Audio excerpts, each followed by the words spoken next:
ایک بیٹی ماں کو کہہ رہی تھی بھوک نہیں، اور ماں کے آنسو ایسے گر رہے تھے. بیٹی ماں سے کہہ رہی تھی بھوک نہیں، اور ایسے اس کے آنسو گر رہے تھے. میرے نبی سے پوچھا گیا یا رسول اللہ قیامت کب آئے گی؟ آپ نے کہا اللہ کو پتہ. کہا کوئی نشانی بتا دیں. کہ جب ماں کو ذلیل کیا جائے گا آ جائے گی. میرے نبی نے چونکہ ماں کو دیکھا ہے ابا کو دیکھا نہیں، اور 6 سال کا زمانہ گزرا ہے. 6 دن کے بعد آنسو ختم ہو جاتے ہیں، چاہے ماں مرے چاہے باپ مرے. ہفتے بعد کبھی کبھی رونا آتا ہے، 2 ہفتے بعد رونا بھی چاہو تو رونا ختم ہو جاتا ہے. 6 برس کی عمر میں ابوا کے جنگل کالے پہاڑوں میں میرے نبی کی ماں کو اللہ نے اٹھایا، اور 57 سال کے بعد میرے نبی حج کے لیے نکلے مدینہ سے. 12,000 کا قافلہ چلتے چلتے چلتے ابوا میں کچھ 70,000 ہو چکا ہے، اور آپ اپنی اونٹنی پہ سفر پر ہیں، راستے پر ہیں. آگے ابوا کا چھوٹا سا گاؤں ہے جہاں سارے قافلے نے ٹھہرنا ہے. آپ نے اپنی اونٹنی کو یوں موڑ دیا پہاڑوں میں. قریب کے لوگوں کو پتہ ہے کہاں جا رہے ہیں، باقی تو سب نیا مجمع ہے. وہ کہہ رہے ہیں کہاں جا رہے ہیں کہاں جا رہے ہیں. آپ اپنی اونٹنی کو اندر چلتے چلتے چلتے چلتے چلتے چلتے ایک جگہ اونٹنی کو بٹھایا. ایک پہاڑ ہے 70-80 فٹ اونچا، اس پہاڑ پر چڑھے. وہاں ایسے ہی چوکور سا میدان ہے، باقی سارے پہاڑ یوں ہیں. سن 2000 میں بھی اماں آمنہ کی قبر کی زیارت پہ گیا تھا. جو میں وہاں میں تمہیں کیا میں یہ واقعہ ہزاروں دفعہ سنا چکا ہوں. ہر دفعہ ہی ایسے رونے بیٹھ جاتا ہوں کہ پھر میں وہاں نہیں کھڑا ہوتا، پھر میں وہاں ابوا پہنچ جاتا ہوں.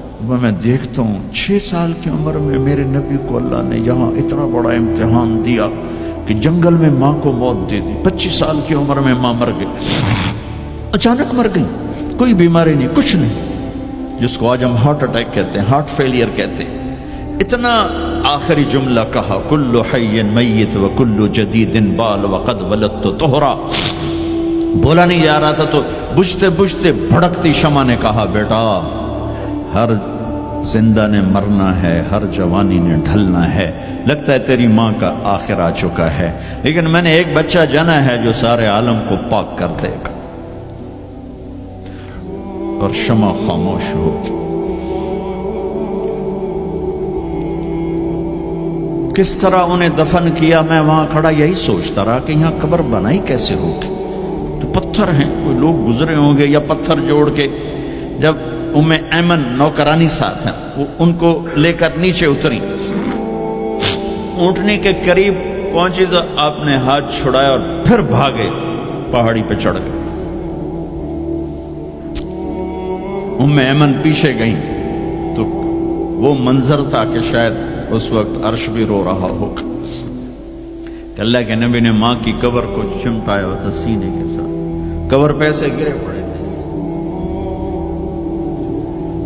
اور جب ایمن قریب آئیں تو وہ نوحہ کہہ رہے تھے کہ پتھر بھی پگھل رہے تھے کہ ماں جی آپ کو تو پتا تھا آپ کے سوا میرا کوئی نہ تھا، آپ مجھے چھوڑ کے کیوں چلی گئی، آپ مجھے چھوڑ کے کہاں چلی گئی. ایمن نے اٹھانا چاہا، انکار کر دے گا، میں نہیں جاتا، میں نہیں ماں کو چھوڑ کے جاتا. کھینچ کے لے گئی، گھسٹتا ہوا بچہ پہاڑ سے اتارا. 2 دن روتے روتے مکے کا سفر ہے، پھر کھانا بھی بند ہو گیا، پینا بھی بند ہو گیا، سوائے زمزم کے چند گھونٹ پانی کے. سارا دن نہ کھاتے تھے نہ پیتے تھے، اکیلے بیٹھے رہتے، نہ ماں نہ باپ نہ بھائی نہ بہن. اللہ 57 سال کے بعد ماں کی قبر پر پہنچے اور قبر کے سرہانے آ کر بیٹھے. گوڈے اوپر اٹھائے اور ہاتھ یہاں رکھے اور سر گوڈوں میں دے دیے، جیسے چھوٹے بچے رونے کی پوزیشن بناتے ہیں. یہ چھوٹی جگہ میں دکھا نہیں سکتا. اور پھر جو رونا شروع کیا، اتنا روئے کہ ساری داڑھی سارا سینہ آنسوں سے بھر گیا.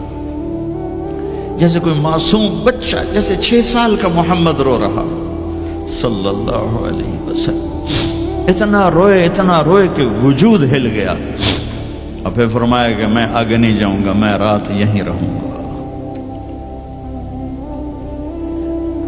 تم کیا جانو رشتے کیا ہوتے ہیں، تمہیں صرف پاؤنڈ گننے آتے ہیں۔ تم سے مراد میں بھی اور سارے بھی، کہ ناراض نہ ہو جاؤ، ساری امت کا یہی حال۔ رات وہاں گزاری، ہائے کیا کہہ رہے ہیں، کاش میری ماں کبھی ہوتی، میں ایسی خدمت کرتا کہ بریڈ فورڈ والے بھی یاد کرتے ہیں، میں ایسی خدمت کرتا کہ میں عشاء کی نماز کے مصلی پر کھڑا ہوتا اور سورۃ فاتحہ پڑھ رہا ہوتا، اور پھر ادھر سے میری ماں کہتی محمد، تو میں نماز توڑ کے کہتا لبیک اماں جی،